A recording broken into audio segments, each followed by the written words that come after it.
Assalamualaikum warahmatullahi wabarakatuh. Selamat datang kembali di channel Keramat Horor. Apa kabar kalian semua? Semoga dalam keadaan baik-baik saja ya. Nah, kali ini saya masih akan melanjutkan pengalaman dari Kang Dadang di kios pangkas rambutnya. Bagaimana kisahnya?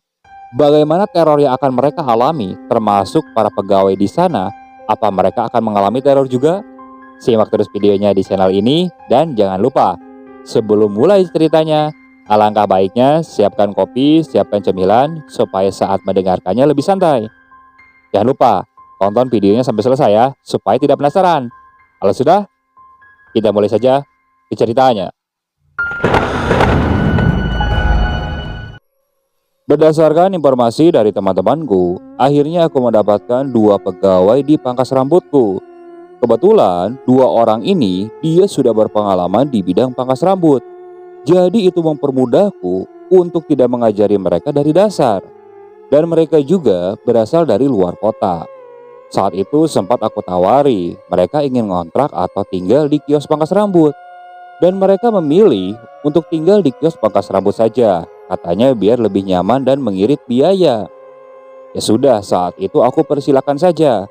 Nah, kedua orang ini sebut saja namanya Ujang dan Asep. Singkat cerita, mereka mulai bekerja di sana. Aku lihat cara kerjanya, mereka pun cukup profesional juga. Jadi terlihat sudah ahli dalam bidang pangkas rambut. Itu membuatku cukup senang juga. Alhamdulillahnya, setelah ditambah pegawaiku ini, pelanggan ini malah meningkat lebih banyak. Sungguh aneh waktu itu. Ya sudahlah, kalau aku pikir mungkin mereka puas dengan layanan pangkas rambutku ini. Hingga tak terasa, 7 hari pun sudah berlalu semenjak dua karyawan ini bekerja denganku. Aku juga saat itu tidak terlalu pagi kalau datang ke pangkas rambut. Aku pasrahkan ke mereka berdua. Kebetulan saat itu, aku juga sedang merintis usaha yang lain. Hingga pada suatu hari saat aku datang pada pukul 10 siang, aku lihat posisinya saat itu sedang sepi pelanggan. Nah, si Ujang, dia berada di warung nasi Mang Udin. Terlihat dia ini sedang menggoda karyawan yang jaga di warung Mang Udin ini. Aku hanya menggelengkan kepala. Sedangkan si Asep, dia hanya nunggu di kios pangkas rambut. Kang Dadang, baru datang? Iya, kamu udah makan? Udah Kang. Sudahlah, tadi emang belum ada pelanggan ke sini? Udah Kang, ada sekitar 6 lah. Dan kita lagi santai. Si Ujang lagi di depan sana. Ya biarin lah. Dan tak berapa lama yang datang ke kios. Kang Dadang udah datang. Iya Jang, kamu jangan godain mulu cewek. Ya buat hiburan aja Kang Dadang daripada suntuk. Ya udahlah, itu gimana kamu aja. Memang dari dua pegawaiku ini, si Ujang bisa dibilang mempunyai nilai min sedikit. Jadi dia ini kalau lihat cewek pasti bakal digodain. Beberapa kali aku pernah melihat dia menggoda pelangganku. Ya walaupun yang cukur rambutnya itu anaknya, jadi diantar sama ibunya. Dan si ibunya ini malah digodain sama si Ujang. Nah saat itu aku coba ingatkan, sebisa mungkin jangan seperti itu. Khawatirnya tindakan dia ini akan menimbulkan rasa tidak nyaman kepada pelanggan. Untungnya si Ujang mengerti, namun tetap saja akhirnya dia menggoda pegawai warung Mang Udin. Aku hanya menggelengkan kepala. Yang penting masih dalam tahap wajar saja. Kalau sudah yang lain-lain pasti akan aku tegur saat itu. Dan kejadian yang aneh pun mulai terjadi. Saat itu pada malam Sabtu. Posisinya hujan gerimis. Aku sudah mengingatkan kedua pegawaiku ini kalau membuang rambut itu jangan pada malam hari. Jadi nanti pagi hari saja. Aku juga tidak menceritakan kepada mereka kalau di tempat itu, ya khususnya di dekat pohon nangka tersebut, itu ada penunggunya. Khawatirnya dua pegawaiku ini dia merasa tidak nyaman. Saat itu aku pulang pada pukul 8. Kutinggalkan dua pegawaiku ini karena kebetulan saat itu pelanggan juga sedang tidak ada. Aku pulang ke rumah. Nah kali ini aku akan menceritakan di sisi si Ujang ya. Setelah Kang Dadang pergi, aku memesan kopi ke warung Mang Udin. Ya tak lupa, aku godain Basri yang menjadi pegawai warung di sana. Aku sangat tidak tahan melihat wajahnya yang sangat cantik saat itu. Nah, setelah memesan kopi, kopinya aku bawa ke depan kios. Aku duduk di bangku yang ada di depan. Sedangkan si Asep, dia sedang bersih-bersih di dalam. "Sep, ngopi dulu lah. Nanti gampang bersih-bersihnya. Takutnya masih ada pelanggan lagi yang datang." "Ah, hujan gini, Jang. Siapa pelanggan yang datang?" "Ah, ya udahlah, siapa tahu ada kan. Biasanya juga banyak yang datang."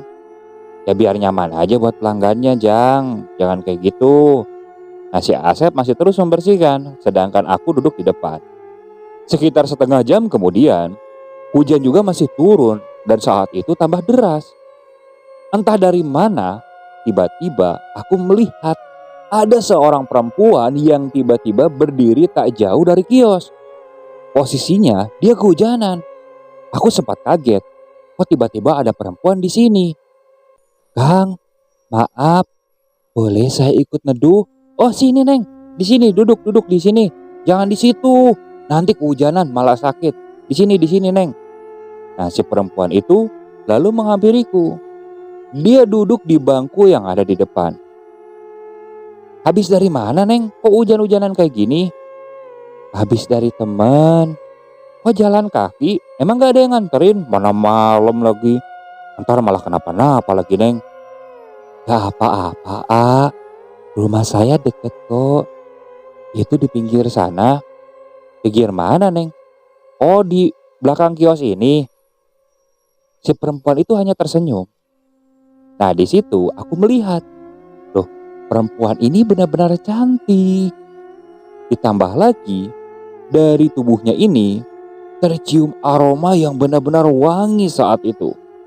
Nah, di situ aku mulai menggoda kan. Dan saat aku goda, si perempuan ini hanya tersenyum. "Neng, mau ngopi gak, Neng? Biar anget badannya, Neng." "Ya usah, Kang, nanti malah ngerepotin." "Ih, enggak, Neng, tenang aja, gak bakal ngerepotin. Neng mau apa?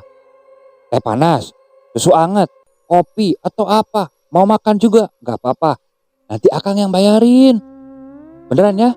Akang pesenin dulu ya, biar badannya anget." "Ya terserah Akang aja kalau gak ngerepotin." "Tunggu sebentar ya." Nah, si Ujang ini lalu pergi ke warung seberang, ya ke warung Mang Udin. "Mang, pesen susu anget ya." "Susu anget? Emang buat siapa, Jang?" "Itu cewek. Ada cewek, Mang, lumayan." "Cewek?" Mang Udin melihat ke arah kios. "Ah, cewek mana, Jang?" "Itu, Mang, yang duduk." Mang Udin tiba-tiba menatap tajam ke arah bangku tersebut, terus melihat ke arahku. "Kamu gak halusinasi, Jang?" "Enggak, Mang, itu kelihatan kok ceweknya masih duduk." Tiba-tiba Mang Udin langsung terdiam. "Oh ya sudah, Jang. Amang bikinin dulu ya, tunggu sebentar." Tak berapa lama, Mang Udin setelah selesai membikinkan susu hangat itu. Nah, diberikan kepada si Ujang. Si Ujang lalu pergi kembali ke seberang, mendekat ke arah perempuan tersebut. Dan kulihat, dari seberang ini, Mang Udin menatap ke arahku. Loh, kok aneh? Mang Udin menatap tajam ke arahku. Jangan-jangan dia kenal sama cewek ini. "Neng, Neng kenal sama yang di seberang itu?" Si perempuan itu hanya mengangguk. "Oh, pantesan ngeliatin terus ke sini." "Ah, Neng mau minta tolong boleh?" "Minta tolong gimana, Neng?" "Nanti antar Neng mau nggak, A?" "Beres, Neng. A anterin, tenang."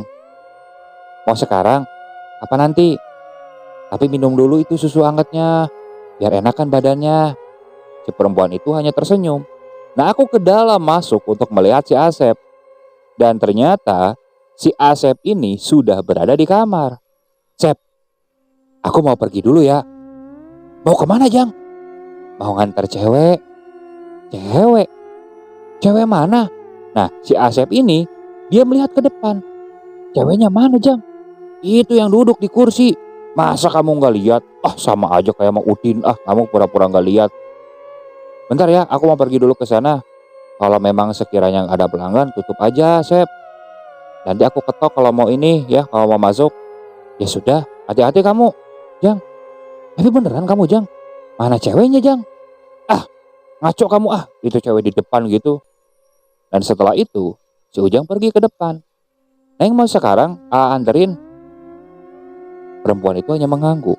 Nah, posisinya waktu itu hujan baru saja reda. Si Ujang dengan perasaan berbunga-bunga saat itu, dia tuntun si perempuan tersebut. Ayo Neng, pegangin nih, biar gak kepleset. Namun saat si Ujang memegang tangan si perempuan itu, dia merasakan tangannya ini benar-benar dingin. Namun saat itu si Ujang berpikir, mungkin karena efek tadi si perempuan ini kehujanan, jadi dia kedinginan. Neng, tangannya dingin amat. Nanti akang temenin aja di rumah ya. Kita ngobrol nih, ya sambil ngangetin badan lah gitu, ngerti meren? Si perempuan ini tidak menjawab, dia hanya terdiam. Neng, kenapa rumahnya sebelah mana? Itu lewat kebun ini aja, ke dekat pohon nangka. Nah, si Ujang sambil megangi tangan si perempuan itu, terus berjalan ke arah pohon nangka. Dan anehnya, saat mendekat ke arah pohon nangka tersebut, si Ujang melihat ada sebuah bangunan kecil yang hampir mirip seperti gubuk waktu itu. Ini rumahnya, Neng? Iya, saya tinggal sendirian. Oh, perasaan kemarin-kemarin kayak nggak ngeliat rumah di sini, Neng. Salah lihat kali. Setelah itu, si Ujang dipersilakan masuk oleh perempuan tersebut. Nah, si Ujang duduk di kursi kayu yang ada di tengah rumah itu. Bentar ya, Neng mau ke air dulu. Iya, Neng. Gak apa-apa nih, Neng. Nemenin Neng dulu di sini. Katanya mau nemenin Neng, iya sih, Neng. Ya udah, Neng.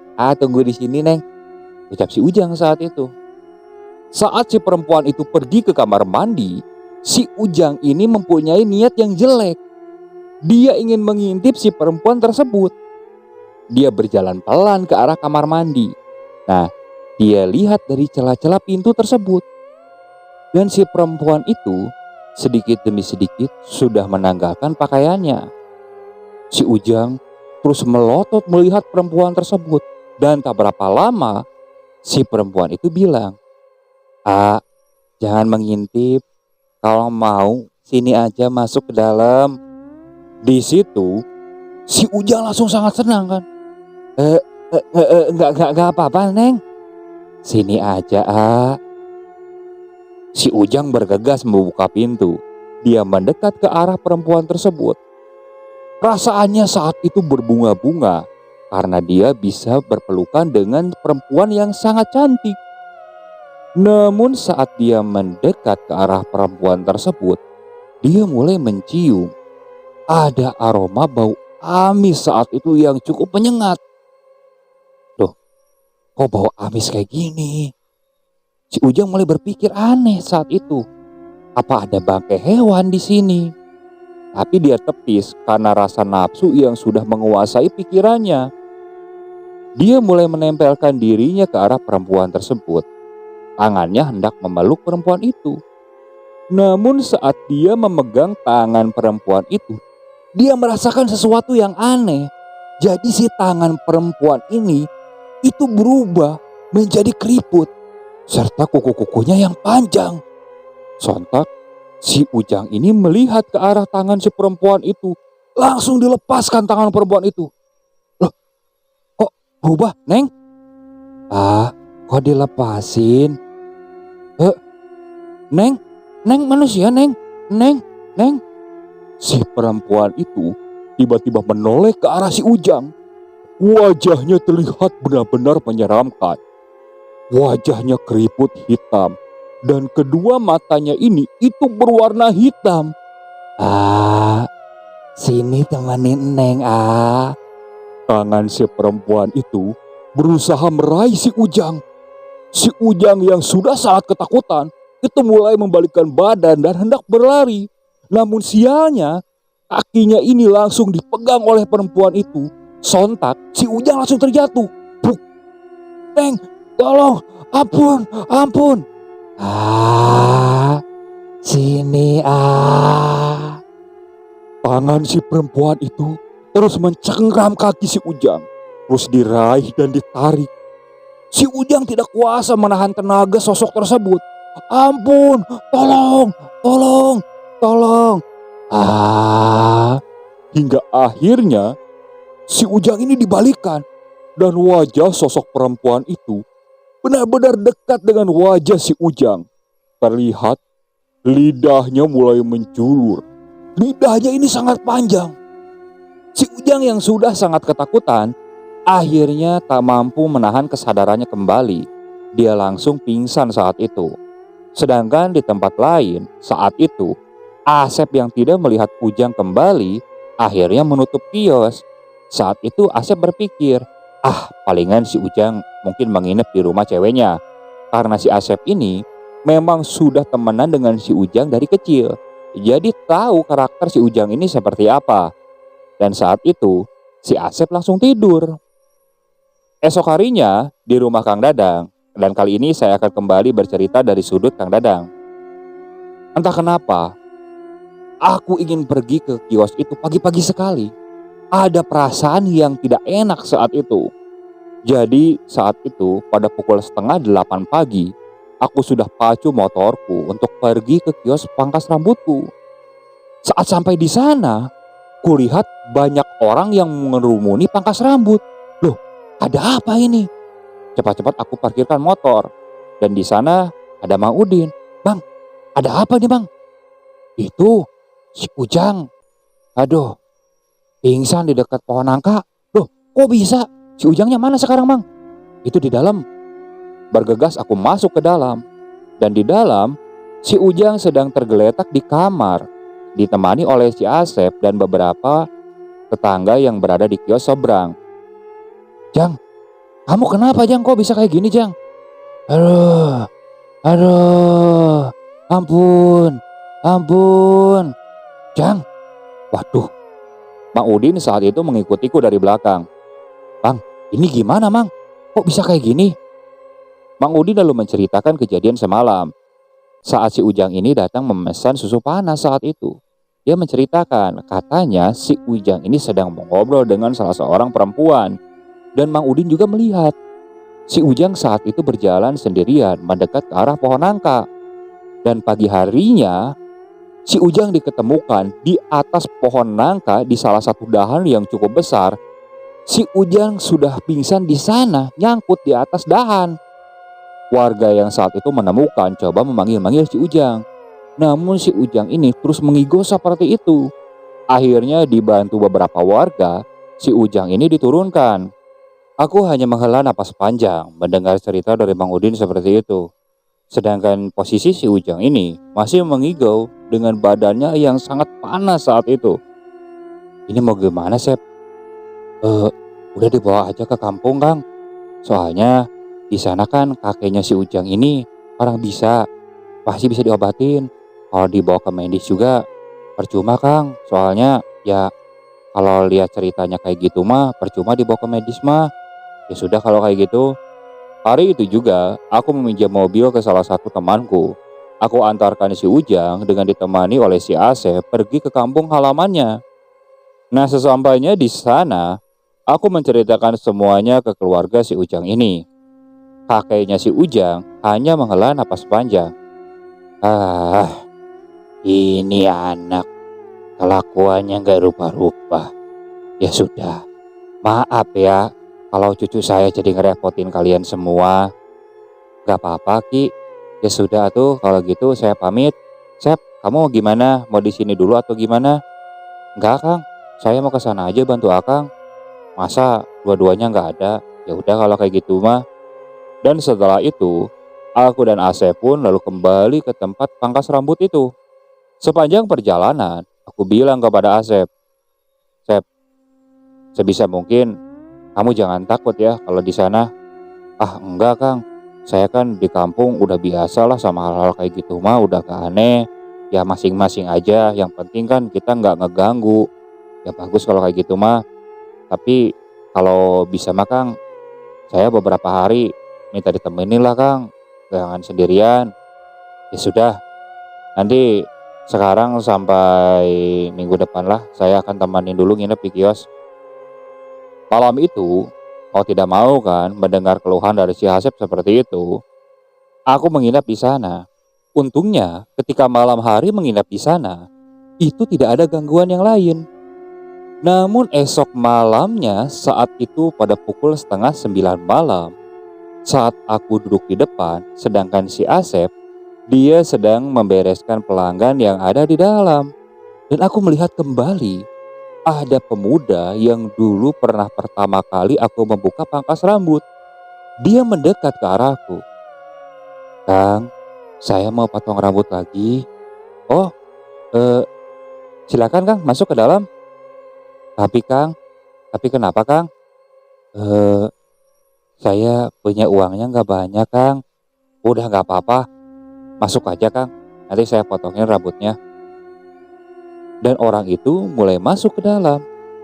Saat orang itu masuk ke dalam, si Asep tiba-tiba melihat tajam ke arah pemuda tersebut. Tanpa berbicara, dia melihat ke arahku. Dari raut wajahnya, ada sesuatu isyarat yang aku artikan. Kang, itu siapa? Kayaknya ada yang aneh. Aku menangkap dari bahasa tubuhnya seperti itu.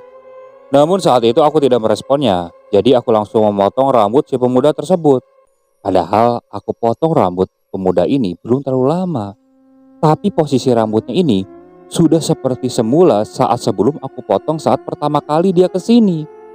Tak berapa lama, si Asep sudah selesai memotong rambut pelanggannya. Dia langsung membereskan sisa rambut yang berceceran di bawah. Dan setelah itu, dia duduk di kursi. Sesekali dia memperhatikan ke arah pemuda tersebut. Setelah selesai, si pemuda itu langsung pergi. Si Asep terus menatap ke arah pemuda itu. Hingga akhirnya aku bilang ke si Asep, Sep, kenapa? Sini dulu Kang, bentar Kang. Ada apa? Itu siapa Kang? Kok kayaknya aneh Kang? Aneh gimana? Perasaan Asep Kang. Perasaan gimana maksudnya? Gimana ya Kang? Aduh, bingung ngomongnya Kang. Ngomong aja, nggak usah bingung kayak gitu. Kayak bukan manusia Kang. Maksudnya bukan manusia gimana Sep? Gimana ya ngomongnya Kang? Aduh, bingung Kang. Ngomong aja, nggak usah bingung. Ya kayak makhluk halus gitu Kang. Dah, masa iya setan mau dicukur rambutnya lah Sep? Sok macam-macam aja kamu mah. Udah jangan mikir kayak gitu. Sep, Akang mau ngopi dulu ya di Maudin. Kamu beresin sisa rambutnya ini ya. Kamu mau ngopi nggak? Nanti aja Kang, gampang. Ya sudah.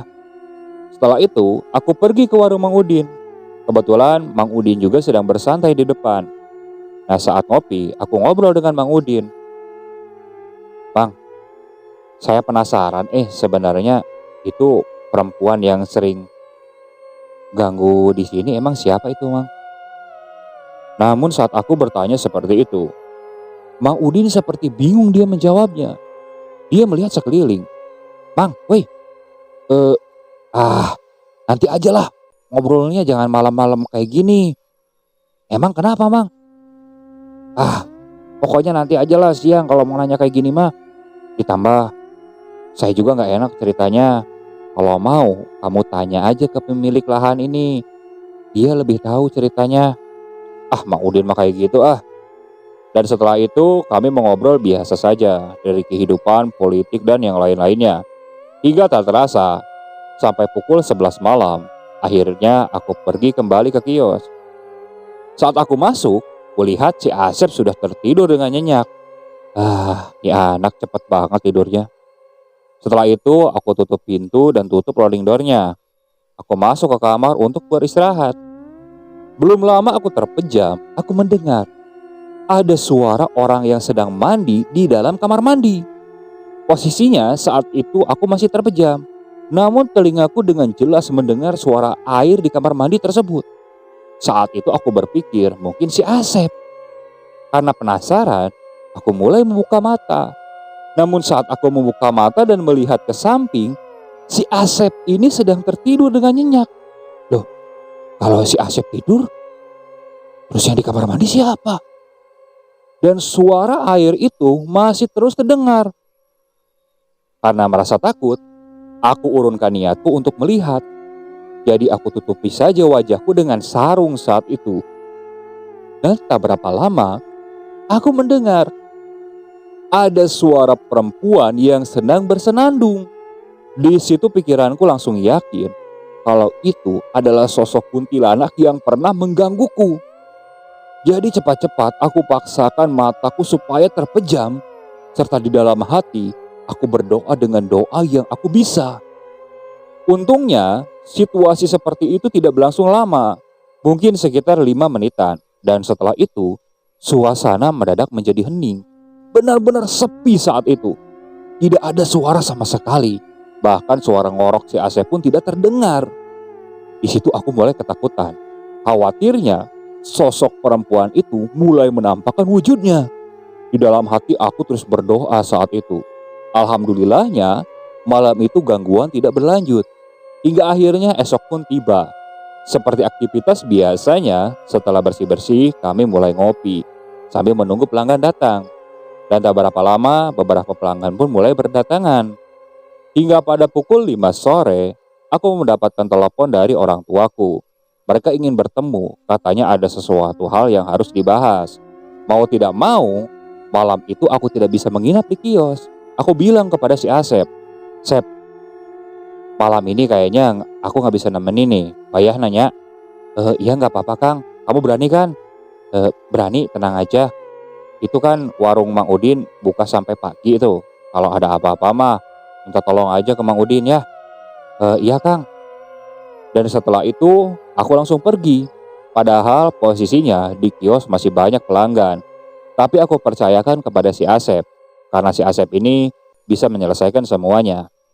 Aku pun pergi ke sana. Dan kali ini aku akan bercerita dari sudut pandang si Asep. Setelah Kang Dadang pergi, aku melanjutkan untuk melayani pelanggan yang lain.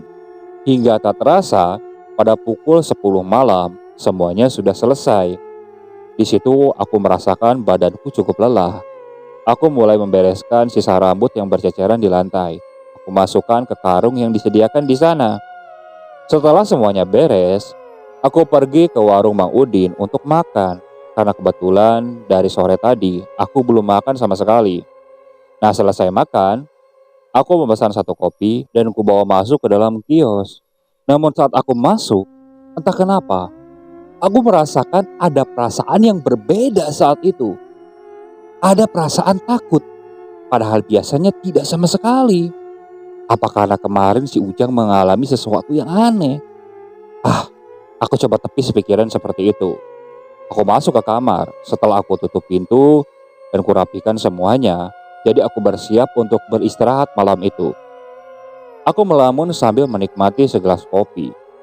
Dan saat menghisap sebatang rokok, saat itu aku mencium ada aroma bau melati yang cukup menyengat saat itu.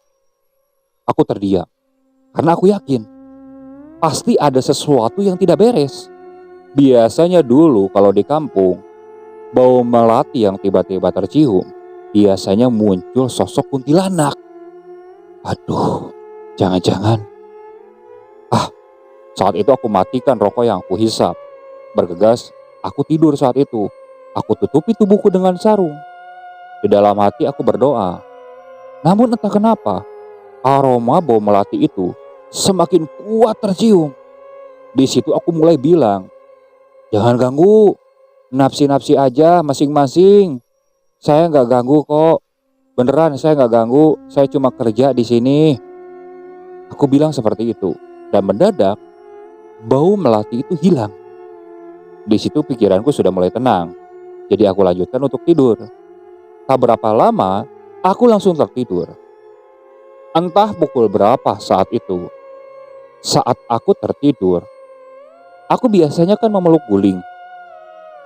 Saat aku pegang guling yang sedang aku peluk itu, aku merasakan guling itu berbeda. seperti agak keras dan berbentuk. Aku coba raba-raba.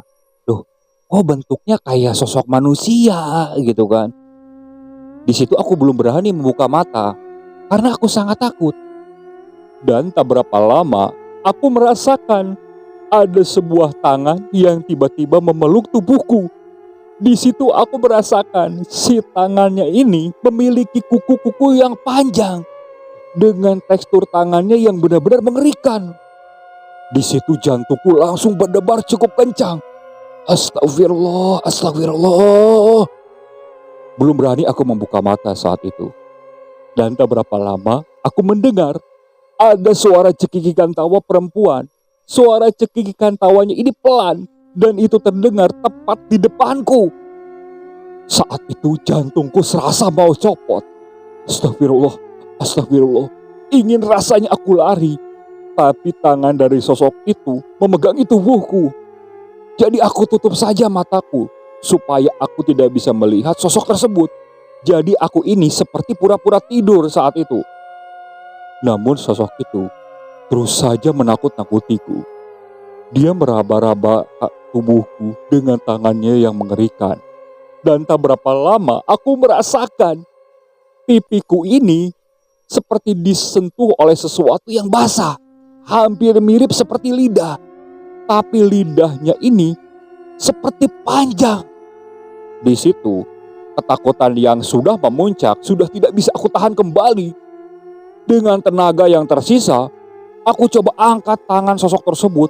Aku mengguling ke belakang langsung bangun. Aku tidak berani menatap wajah sosok itu. Aku langsung berlari ke arah pintu. Sialnya saat itu kunci digantung. Dan saat aku hendak mengambil kunci, sosok itu keluar dari kamar dan memperlihatkan wajahnya yang benar-benar menakutkan.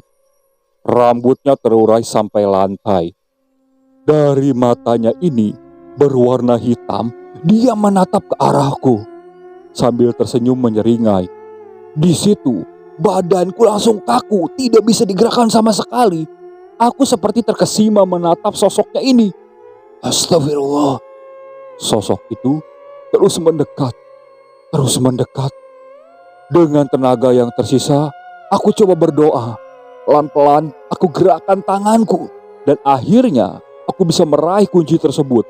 Tanpa pikir panjang, aku langsung coba membuka kunci tersebut. Karena panik, mendadak tanganku ini gemetaran. Dan sosok kuntilanak yang berada di belakangku ini, dia seperti senang, dia tertawa cekikikan. Di situ aku benar-benar panik. Dengan susah payah, akhirnya kunci itu bisa terbuka. Namun kan pintunya dilapis dua dengan rolling door, mau tidak mau kan aku harus membukanya lagi. Di situ aku merasakan sosok kuntilanak itu semakin dekat. Namun aku tidak berani menoleh saat itu. Setelah aku buka, aku angkat, aku langsung lari keluar. Tolong, Mang Udin, Mang Udin. Mang Udin saat itu yang mendengar teriakanku langsung keluar dari warung. Kenapa, Sep? Mang, Mang, Mang, tolong, Mang. Mang Udin saat itu langsung berlari ke arahku. Kenapa, Sep? Bang, aduh, aduh, ada ayah naon? Ada setan, Mang. Udah biarin, udah ada. Di warung aja dulu kita ngobrolnya. Iya, yaudah yuk di warung. Nah, aku dibawa ke warung sama Mang Udin. Di situ aku diberikan segelas air minum. Tanganku masih gemetaran saat itu. Udah tenang, Sep? Iya, Mang. Iya, Mang. Aduh. Udah tenang. Udah biasa. Emang kemana Kang Dadang? Kang Dadang ada perlu dulu. Jadi gak nginep di sini. Aduh. Padahal kemarin gak pernah diganggu, Mang. Tapi malam ini kok malah diganggu? Wajar itu mah, mungkin silaturahmi kali. Kamu kan yang belum pernah ngalamin diganggu. Jadi mungkin sengaja ganggu kamu. Mang Udin bisa aja. Malam itu, aku tidak berani kembali ke kios. Jadi sampai subuh, aku diam di warung Mang Udin saat itu. Bahkan sampai tertidur di bangku panjang saat itu. Dan saat pagi tiba, Kang Dadang pun datang. Dan kali ini, aku akan cerita kembali dari sudut pandang Kang Dadang. Saat aku datang ke kios, Asep ini langsung menghampiriku. Dia langsung menceritakan kejadian yang dia alami semalam. Di situ aku langsung bingung, kenapa teror itu kembali muncul? Apa karena kemarin ulah si Ujang ini? Atau bagaimana? Sekitar 1 jam kemudian, mendadak aku mendapatkan telepon, dan telepon itu dari si Ujang. Ya halo, gimana Jang? Kang, maaf, saya mau ke sana sekarang sama kakek saya. Oh, emang ada apa bawa kakek, Jang? Nanti aja diceritainnya di sana, Kang. Oh ya sudah kalau kayak gitu mah. Memang kamu udah sehat? Udah, Kang, udah. Ya sudah kalau kayak gitu mah. Nah, sambil menunggu kakeknya si Ujang termasuk si Ujang, aku masih ada rasa penasaran saat itu. Jadi aku temui pemilik kios tersebut termasuk lahan yang ada di dekat kios itu. Karena itu satu pemilik. Sebut saja namanya Pak Pahrul saat itu. Aku datang ke rumahnya, sedangkan si Asep, dia di kios. Setelah berbasa-basi, di situ aku mulai menceritakan kejadian yang aku alami bersama rekan-rekan yang lain. Mendengar ceritaku, Pak Pahrul ini mendadak diam. Pak, jujur saja, saya ingin tahu, apa memang tempat itu angker, Pak? Atau bagaimana? Mohon maaf sekali, Pak. Saya ingin tahu ceritanya. Sebenarnya gini, Kang. Jadi dulu, ya mungkin sekitar 30 tahun yang lalu lah. Saya juga waktu itu masih remaja. Dan tanah itu kan memang warisan dari orang tua saya. Terus, nah, dulu itu di situ ada bangunan rumah. Sebelum dibeli oleh bapakku waktu itu, jadi punya salah seorang perempuan. Namanya Buati. Ya gimana terus, Pak? Nah, Buati ini dia frustasi ditinggalkan oleh suaminya. Dan akhirnya dia bersama anaknya ini menggantung di pohon nangka. Pohon nangka yang di dekat kios itu, Pak. Nah iya, jadi menurut beberapa sumber yang pernah melihat, mereka sering diganggu arwah sosok Wati ini ketika lewat ke sana. Kan dulu daerah sini ini sepi, Kang, gak seramai sekarang. Wah, terus gimana, Pak? Ya, rata-rata laki-laki lah yang sering diganggu. Ya, mungkin jarang parah, kecuali laki-laki itu hidung belang. Biasanya diganggu parah. Ya mungkin ya kayak kejadian para pekerja kamu tuh yang satu, yang kemarin ketemu di atas pohon nangka. Terus kenapa nggak ditebang, Pak, pohon nangkanya? Nggak bisa ditebang. Saya udah beberapa kali bawa orang, nggak ada yang sanggup. Ya udah aja dibiarin kayak gitu. Lagi pula beberapa waktu ke sini itu sudah tidak pernah ada gangguan. Orang-orang di sekitar sini juga seperti berdamai dengan kejadian tersebut. Jadi mereka menganggap gangguan dari sosok kuntilanak Wati ini sudah biasa saja. Ya mungkin baru-baru sekarang nih di kios kamu yang diganggu. Ya terus solusinya bagaimana, Pak? Saya juga tidak nyaman kalau para pekerja saya diganggu seperti ini. Ya mau bagaimana lagi? Saya sudah mendatangkan beberapa orang tapi sosok tersebut tidak mau pergi. Kalau saya sendiri yang nyari gimana, Pak? Ya itu terserah kamu aja.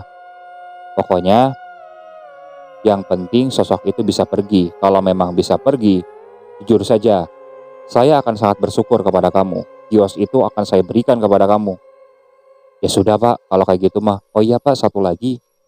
Pas saya buka di sini, saya pernah didatangi oleh salah satu pemuda. Dia menggunakan jaket lusuh. Rambutnya acak-acakan, Pak. Dia pernah 2 kali datang. Cuman saya tidak tahu dia datang dari arah mana. Dia potong rambut tapi uangnya selalu kurang. Mendengar ceritaku seperti itu, Pak Pahrul terdiam. Jadi setelah Wati ini meninggal, beberapa bulan kemudian suaminya ini datang. Dia sangat terkejut mengetahui istrinya meninggal karena bunuh diri. Karena saat itu kan masih belum ada handphone. Jadi informasi ini sudah susah untuk tersebar. Si suaminya tidak mendengar kabar kalau istrinya meninggal. Dia sangat depresi saat itu. Sampai 5 hari kemudian, si suaminya memilih untuk bunuh diri juga. Tapi dia jarang gentayangan, apalagi ganggu warga. Biasanya Dia kadang menunjukkan wujudnya ini kepada para pendatang yang membuka warung di sana. Biasanya minta rokok, minta makanan atau sebagainya. Jarang mengganggu, Kang. Oh, kayak gitu.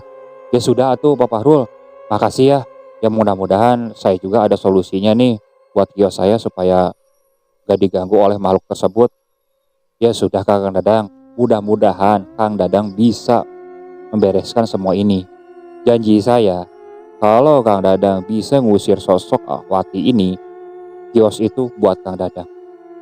Ya udah, Pak Fahrul, saya pergi dulu. Setelah itu aku langsung pamit. Saat sampai di kios, ternyata Ujang dan kakeknya ini sudah sampai di sana. Kebetulan pelanggan juga waktu itu sedang tidak ada. Setelah berbasa-basi sebentar dengan Ujang dan kakeknya, akhirnya mereka bilang seperti ini. Kang Dadang, jadi kan kemarin cucu saya ini sempat diganggu. Tapi saya juga sadar kalau gangguan yang menimpa cucu saya ini itu karena perbuatannya. Biar jadiin pelajarannya saja. Jadi saya kesini itu merasa punya beban moral, ingin membereskan sosok tersebut. Maksudnya gimana Ki? Jadi sosok tersebut kan dimanfaatkan oleh jin yang ada di sekitar sini nih, biar ganggu warga sekitar. Jadi Aki akan usahakan untuk ngusir sosok tersebut supaya nggak ganggu di daerah sini lagi. Alhamdulillah sekali Ki, kalau Aki memang bisa kayak gitu. Saya benar-benar bersyukur Ki. Ya sudah, nanti malam kita lakukan malam ini di sini ya. Kang Dadang juga harus ada. Nanti kios ini kita tutup aja. Yang lain nggak usah ada yang tahu. Jadi kita berempat aja. Ya sudah Ki, apa perlu sesuatu untuk ritualnya Ki? Gak usah, kita berdoa bareng aja di dalam. Singkat cerita, malam pun tiba.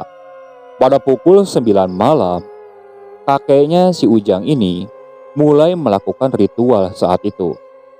Jadi kami duduk di kios yang biasa digunakan untuk memangkas rambut. Di situ, kakeknya si Ujang ini tampak sedang berkomat kamit. Kami di belakangnya hanya mengikuti. Sekitar 20 menit kemudian, mendadak situasi di dalam kios ini seperti mencekam. Aku juga merasa ketakutan saat itu. Dan tak berapa lama, mulailah tercium aroma bau melati yang cukup menyengat saat itu. Di situ aku langsung yakin kalau sosok perempuan ini pasti muncul kembali. Dan tak berapa lama setelah bau aroma melati ini itu berubah menjadi bau amis yang benar-benar sungguh tidak enak dicium saat itu. Aku terus saja berdoa saat itu. Aku sempat melihat ke arah Ujang dan Asep. Mereka juga memejamkan mata dan terus berkomat kamit. Dan tak berapa lama, saat aku membuka mata, aku melihat di depan sosok kakeknya si Ujang ini, itu sudah berdiri sosok perempuan dengan rambut yang panjang. Cukup tinggi waktu itu perempuannya. Wajahnya benar-benar mengerikan. Dia menatap ke arah kakeknya Ujang dengan tatapan yang marah saat itu. Dan kakeknya Ujang ini terus saja berzikir. Sosok tersebut seperti ingin menerkam kakeknya Ujang, namun tidak bisa. Seperti tertahan oleh sesuatu. Dia sempat mengelilingi kami.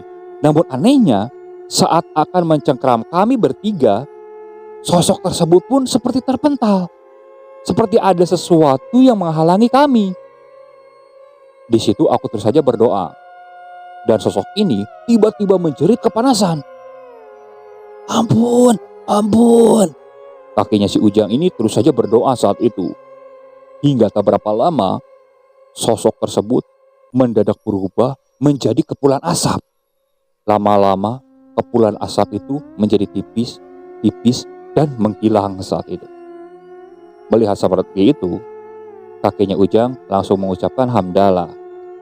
Alhamdulillah, semuanya sudah selesai. Beneran Ki sudah selesai? Sudah. Kang Dadang, kalau menurut cerita Kang Dadang kan, pohon langka itu gak bisa ditebang. Besok tebang saja. Insya Allah bisa ketebak. Ya sudah kalau gitu, Nanti besok pagi saya bilang ke Pak Bahrul. Ya mudah-mudahan semuanya lancar. Singkat cerita, esok pun tiba. Saat itu aku langsung menceritakan ke Pak Bahrul bahwa sosok tersebut sudah hilang. Jadi pohon nangka itu bisa ditebang. Pada pukul 8 pagi, Pak Bahrul langsung menyuruh salah seorang warga di sana untuk menebang pohon itu. Awalnya warga itu tidak mau. Namun setelah bertemu dengan kakeknya si Ujang, si warga ini mau. Karena menurut kakeknya si Ujang, sosok itu sudah tidak ada. Dan kakeknya si Ujang ini akan bertanggung jawab kalau ada apa-apa. Disaksikan oleh beberapa warga, pohon nangka yang lumayan besar itu mulai dipotong menggunakan gergaji mesin. Dan akhirnya pohon nangka itu tumbang seperti biasanya. Pak Bahrul saat itu hanya tersenyum melihat pohon nangka tersebut tumbang. Dia menghampiri aku waktu itu.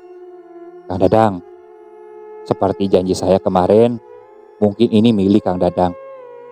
Kiosnya saya akan berikan ke Kang Dadang. Beneran Pak Bahrul? Alhamdulillah. Ya sudah, setelah beres-beres semuanya, nanti saya akan langsung pulang. Nanti kita urus-urus saja besoknya ya. Alhamdulillah. Setelah itu, aku langsung bilang kepada kakinya si Ujang bahwa kios tersebut diberikan kepadaku karena sosok itu bisa pergi. Kakinya si Ujang tersenyum. Ya sudah Kang Dadang. Ingat, jangan lupa, semua ini karena pertolongan dari Yang Maha Kuasa. Kang Dadang juga jangan lalai. Ingat ibadah. Terus, ini kan hasil jerih payah karena bantuan Yang Maha Kuasa. Walaupun Aki ini hanya pelantara saja. Ingat, ada rezeki yang harus disisihkan buat anak yatim di setiap harinya. Itu pesan Aki ya. Iya benar Ki. Jangan lupa selamatan juga. Ya bakal saya lakukan Ki. 7 hari kemudian, kios tersebut sah menjadi milikku.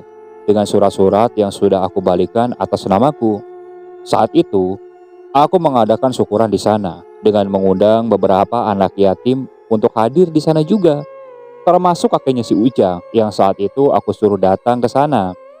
Alhamdulillahnya, setelah syukuran di sana, gangguan-gangguan yang pernah aku alami bersama Asep dan Ujang itu sudah hilang entah kemana.